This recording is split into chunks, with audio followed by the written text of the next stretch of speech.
बिस्मिल्लाहिर्रहमानिर्रहीम अल्लाहुम्मा सल्ली अला मुहम्मद व आले मोहम्मद। अस्सलाम वालेकुम। एस्ट्रोलॉजी की क्लास के साथ आप लोग की खिदमत में हाज़िर हूँ। आज हमारा जो टॉपिक है जिस हवाले से हमने डिस्कस करना है वो है पाइसेस असेंडेंट, पाइसेस लगन यानी हूत लगन के बारे में हम देखेंगे। आज इसी लेक्चर के एंड पे आप लोग का टेस्ट भी है जो मैं आप लोग को बताऊँगा, उसके लिए आप लोगों ने तैयार रहना है। अभी सबसे पहले हम लोग यहाँ पर देखते हैं कि नंबर 12 लिखा हुआ है जायचे के सबसे पहले घर में। नंबर 12 का मतलब है पाइसेस यानी हूत, कि इस वक्त जो मेन कंट्रोलिंग पावर है इस जायचे की वो पाइसेस और उसका जो लॉर्ड प्लैनेट है जुपिटर उसके पास है।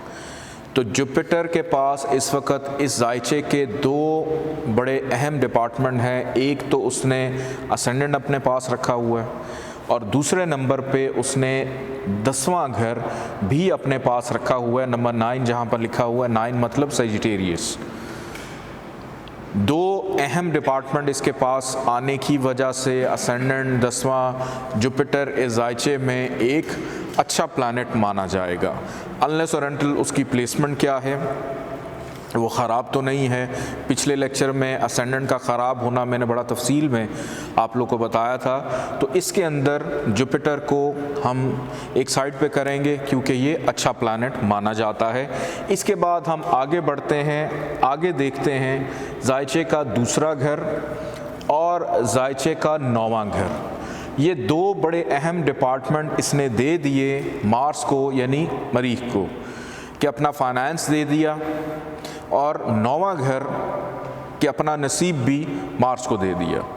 जुपिटर मार्स दोनों आपस में फ्रेंडली प्लैनेट्स हैं। इस जायचे में मार्स भी एक अच्छा प्लैनेट माना जाएगा, अनलेस और अनटिल उसकी प्लेसमेंट क्या होती है वो डिसाइड करेगी कि कहीं वो ख़राब तो नहीं है। इसके बाद आगे बढ़ते हैं जायचे का तीसरा घर और जायचे का 8वां घर। दो डिपार्टमेंट मेहनत और 8वां नहस घर यानी रुकावटें ऑब्स्टेकल्स का घर उसने दे दिया वीनस को, ज़ोहरा को। ज़ोहरा जुपिटर एक तो एंटी हैं और इस घर में भी नहस घर भी लेकर बैठा है, फजूल की मेहनत का घर भी लेकर बैठा है। तो पाइसेस असेंडेंट के अंदर वीनस को भी ख़राब स्यारा कहा जाता है। वीनस को भी क्या मतलब, वीनस इस जायचे में ख़राब ही है, वो एंटी है। अगर उसके ऊपर कोई थ्योरी अप्लाई है तो वो ख़राबी नहीं देगा, लेकिन मेजॉरिटी उसका काम इस जायचे में ख़राबी पैदा करना ही है। आगे बढ़ते हैं जायचे का चौथा घर और जायचे का 7वां घर। दो इम्पॉर्टेंट डिपार्टमेंट, घर का सुख, ज़मीन जायदाद प्रॉपर्टी, वालदा, अज़दवाजी ज़िंदगी, मैरिटल मामलात, शरीक हयात, पार्टनरशिप, डेली वेजेस, ये सब कुछ इसने मरकरी को दे दिया। मरकरी और जुपिटर आपस में दोस्त भी हैं और इस जायचे के अंदर मरकरी को भी अच्छा कहा जाएगा। अभी तक सिर्फ एक प्लैनेट ख़राब है, वो है वीनस।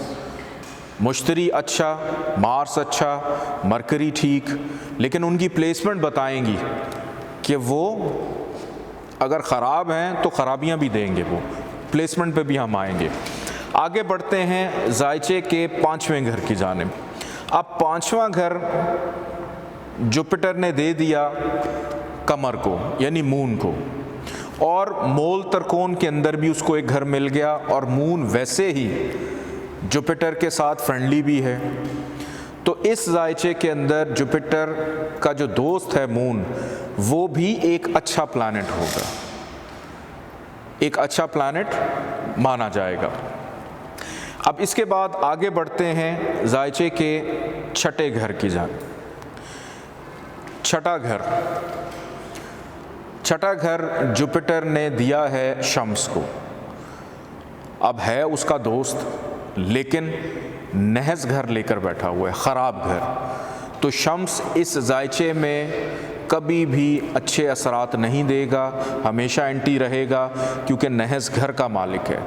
सिर्फ एक कंडीशन होगी जहाँ पर वो ख़राबियाँ नहीं देगा, वो क्या कंडीशन है इस पे हम अभी ज़िक्र करते हैं उस हवाले से। अब इसके बाद आगे बढ़ते हैं और देखते हैं ज़ायचे का 11वां घर और 12वां घर। 11वां और 12वां घर इसने दे दिया ज़ुहल को। ज़ुहल के पास ख्वाहिशात भी हैं, ज़ुहल के पास आमदन भी है, ज़ुहल के पास छोटी मोटी बीमारी भी है और ज़ुहल के पास ख़र्चा है, ज़ुहल के पास तन्हाई है, ज़ुहल के पास ज़हनी दबाव है, नज़र बद है, हासदीन है और ज़ुहल वैसे ही जुपिटर का एंटी भी है। तो इस असेंडेंट के अंदर ज़ुहल जो है वो भी अच्छा प्लैनेट नहीं माना जाएगा, वो भी ख़राबियाँ पैदा करेगा जहाँ जाएगा, जहाँ बैठेगा, जहाँ देखेगा, अनलेस और अनटिल उसके ऊपर कोई थ्योरी अप्लाई ना हो जाए। अब इस ज़ायचे के अंदर हमने 2 प्लैनेट थे, 3 बल्कि प्लैनेट्स हैं जिनको हमने ख़राब कहा। कौन से? एक वीनस, एक सन और एक सैटर्न। 3 प्लैनेट्स ऐसे हैं जो नहीं ठीक इस असेंडेंट वालों के लिए। तो कभी भी इनको एक्टिव नहीं करना। और एक्टिव कैसे होता है? अगर आप कोई जेमस्टोन उसका लेकर पहने। जिनका पाइसेस असेंडेंट है उनके लिए तो बड़ा इंपॉर्टेंट लेक्चर है आज। इसके बाद हम आगे बढ़ते हैं और देखते हैं कि ज़ायचे का 2 घर जुपिटर के पास मौजूद है। अब जुपिटर 10वां घर भी लेकर बैठा हुआ है। यही जुपिटर अपने से एक घर आगे चला जाए, यहाँ पर आकर बैठ जाए, तो यहाँ पर जुपिटर को हबूत होता है, ख़राब हो जाता है। यही जुपिटर अगर यहाँ पर आकर बैठ जाए 5वें घर में, तो यहाँ पर उसको शर्फ मिलता है। अब उसकी प्लेसमेंट बता रही है, उसकी प्लेसमेंट बता रही है कि उसने अच्छा रहना, बुरा रहना है। यही जुपिटर अगर 6ठे में आ जाता है, 7वें 8वें में आ जाता है, 12वें में चला जाता है, तो यहाँ भी ख़राब हो जाता है। इसके अलावा जुपिटर पहले घर में रहे, 4थे में रहे, 5वें में रहे, 7वें में हो, इधर हो, इधर हो, तो बहुत अच्छा है, अच्छे असरात देगा। कि उसकी प्लेसमेंट चेक करनी है कि वो कौन कौन से घर में मौजूद है। अगर असेंडेंट का मालिक आकर यहाँ पर बैठ जाता है 3रे घर में, तो ऐसे शख्स के ऊपर हमेशा काम काज, मेहनत, छोटे बहन भाइयों की जिम्मेदारी, सारी ज़िंदगी इसकी इसी में गुजर जाएगी, भाग दौड़ में। एक काम से निकला दूसरे में, एक काम ख़त्म होने से पहले ही दूसरे काम के पीछे मेहनत शुरू कर दी उसने।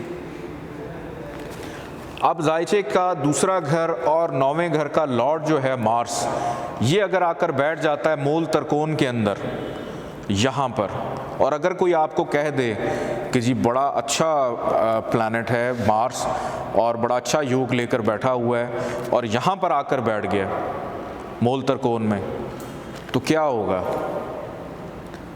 मार्स को यहाँ हबूत मिलता है, डिबिलिटेशन में चला जाता है, ख़राब हो गया। यही मार्स अगर यहाँ पर आकर बैठ जाता है तो बहुत अच्छा है। यही मार्स अगर 6ठे में हो, 8वें में हो, 12वें में हो, यहाँ भी ख़राब हो जाता है। तो हाउसेस की डिवाइडेशन के बाद हमने उसकी प्लैनेट्स की जो प्लेसमेंट है वो देखनी है कि वो कहाँ पर मौजूद है, वो क्या कर रहा है। अब वीनस इस ज़ायचे के अंदर एंटी है, और वीनस अगर आकर बैठ जाता है ज़ायचे के पहले ही घर में, असेंडेंट में, कि मेहनत पहले घर में चली गई, छोटे बहन भाई पहले घर में आ गए, मुश्किलात यहाँ पर आ गई और उनको यहाँ पर शर्फ मिल गया एग्जॉल्टेशन के एक एंटी प्लैनेट को शर्फ मिला, तो वो ख़राबियों को उसने सर पे लाकर बैठा दिया और मज़ीद ख़राबी करेगा। यही वीनस अगर यहाँ पर आकर बैठ जाता है, तो यहाँ पर बैठा हुआ वीनस हबूत का होता है वर्गों में, कि एंटी था, मज़ीद ख़राब हो गया। मरकरी 2 अहम डिपार्टमेंट लेकर बैठा हुआ है। मरकरी अगर जाकर बैठ जाता है पहले घर में, असेंडेंट में चला जाता है, मरकरी असेंडेंट में। अब मरकरी के पास 2 घर हैं और इन दोनों घरों का मालिक यहाँ पर आकर बैठ गया, तो मरकरी को पाइसेस में हबूत होता है। यहाँ पर अब मैं वो वर्ड यूज़ करूँगा, केंद्राधिपति दोष, कि केंद्र के मालिक को दोष लग गया, ख़राब हो गया और डबल दोष लग गया, डबल ख़राबी हो गई। उसने सिर्फ एक घर ख़राब नहीं किया, ये भी ख़राब किया, ये भी ख़राब किया, और जहाँ आके बैठा उसको भी ख़राब कर दिया, डबल ख़राबी।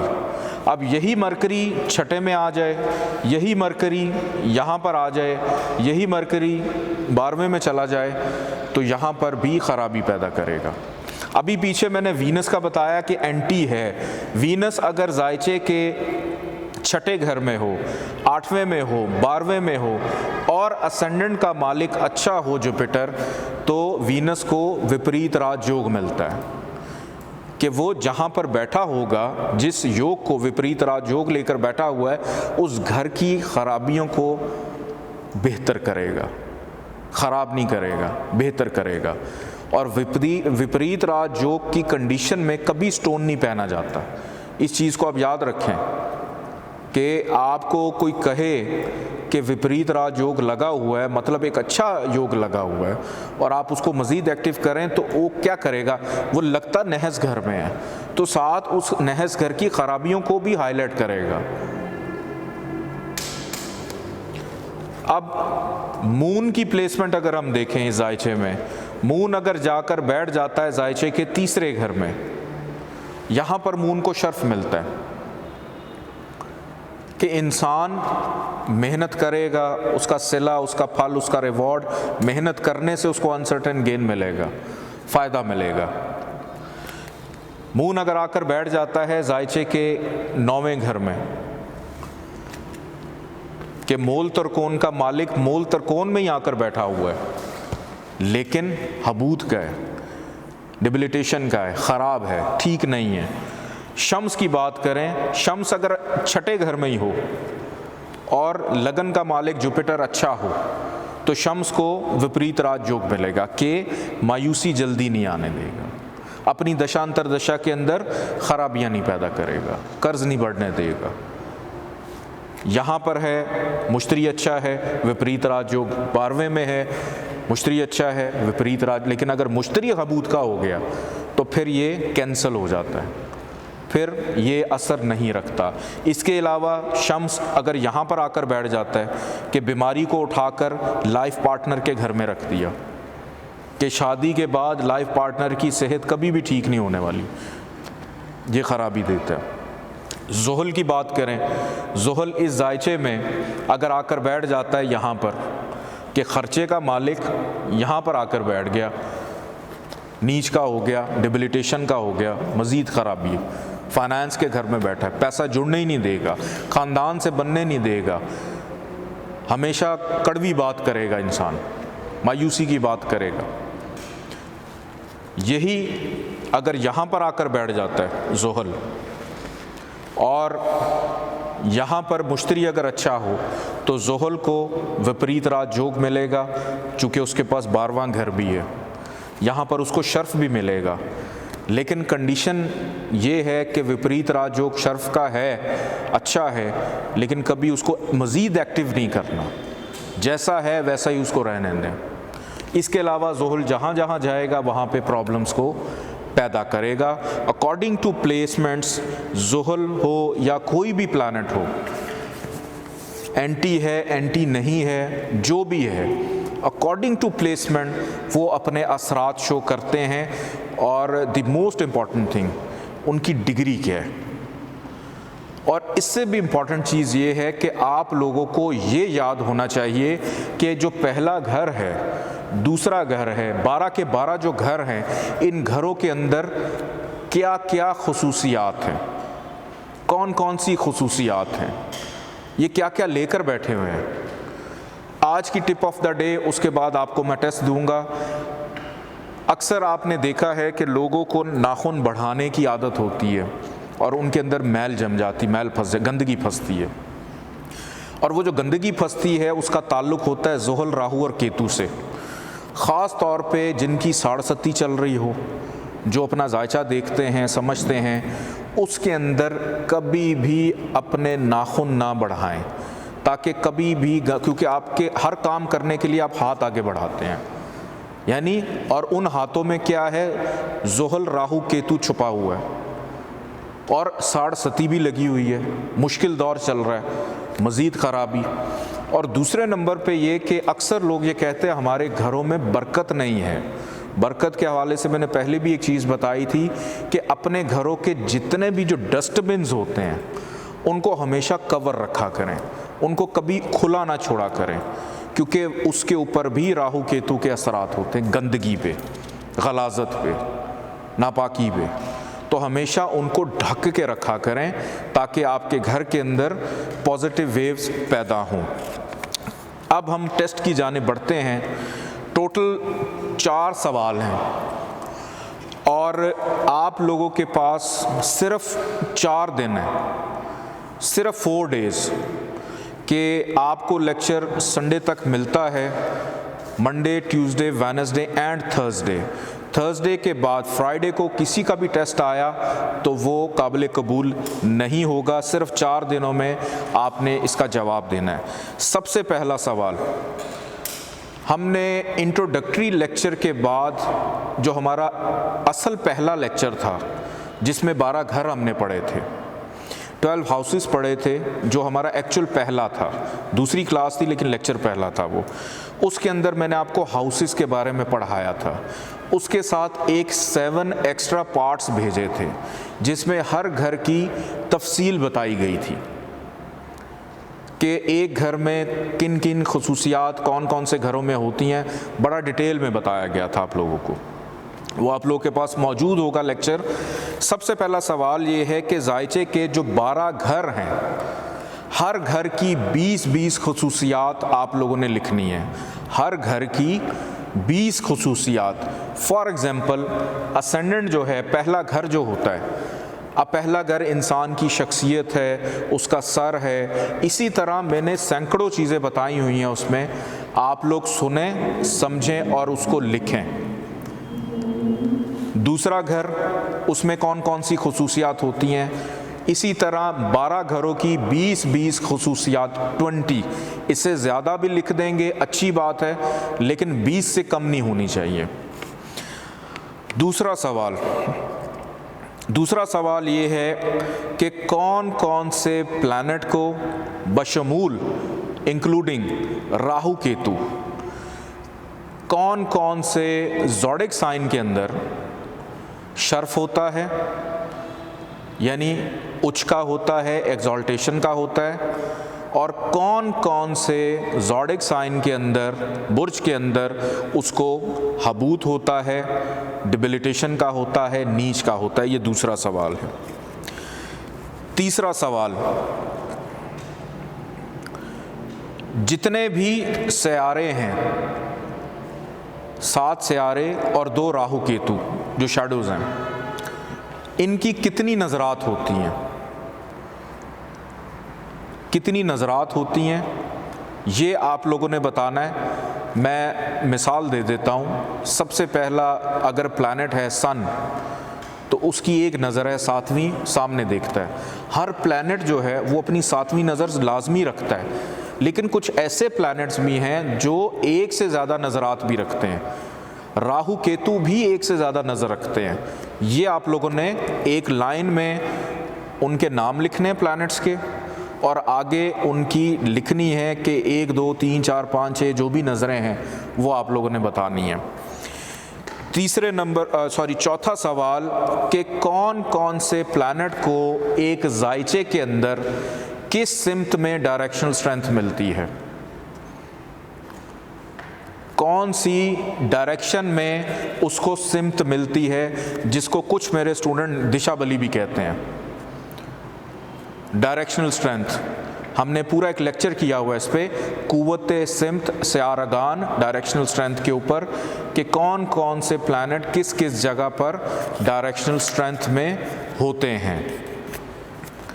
इन चीज़ों का आप लोगों ने जवाब देना है। सिर्फ 4 दिन आप लोग के पास हैं, Monday, Tuesday, Wednesday and Thursday. Thursday तक असाइनमेंट आप लोग की मिल जानी चाहिए। फ्राइडे को अगर किसी ने मुझे भेजी तो वो उसको वापस चली जाएगी। और एक और चीज़, आज ये लेक्चर जब आप लोगों को मिल जाएगा, फ्रॉम मंडे आप लोग का ग्रुप भी ओपन हो जाएगा। आप लोग एक दूसरे के साथ डिस्कशन अगर करना चाहें, ग्रुप के अंदर आप लोग उस डिस्कशन को भी कर सकते हैं। अगर ग्रुप ओपन ना हुआ तो आप में से कोई एक शख्स कॉल करके या मैसेज करके बता दे, उस ग्रुप को ओपन कर दिया जाएगा सबके लिए, ताकि सब एक दूसरे के साथ अपना राब्ता बहाल रखें। अपना ख्याल रखिएगा। अल्लाह हाफिज़।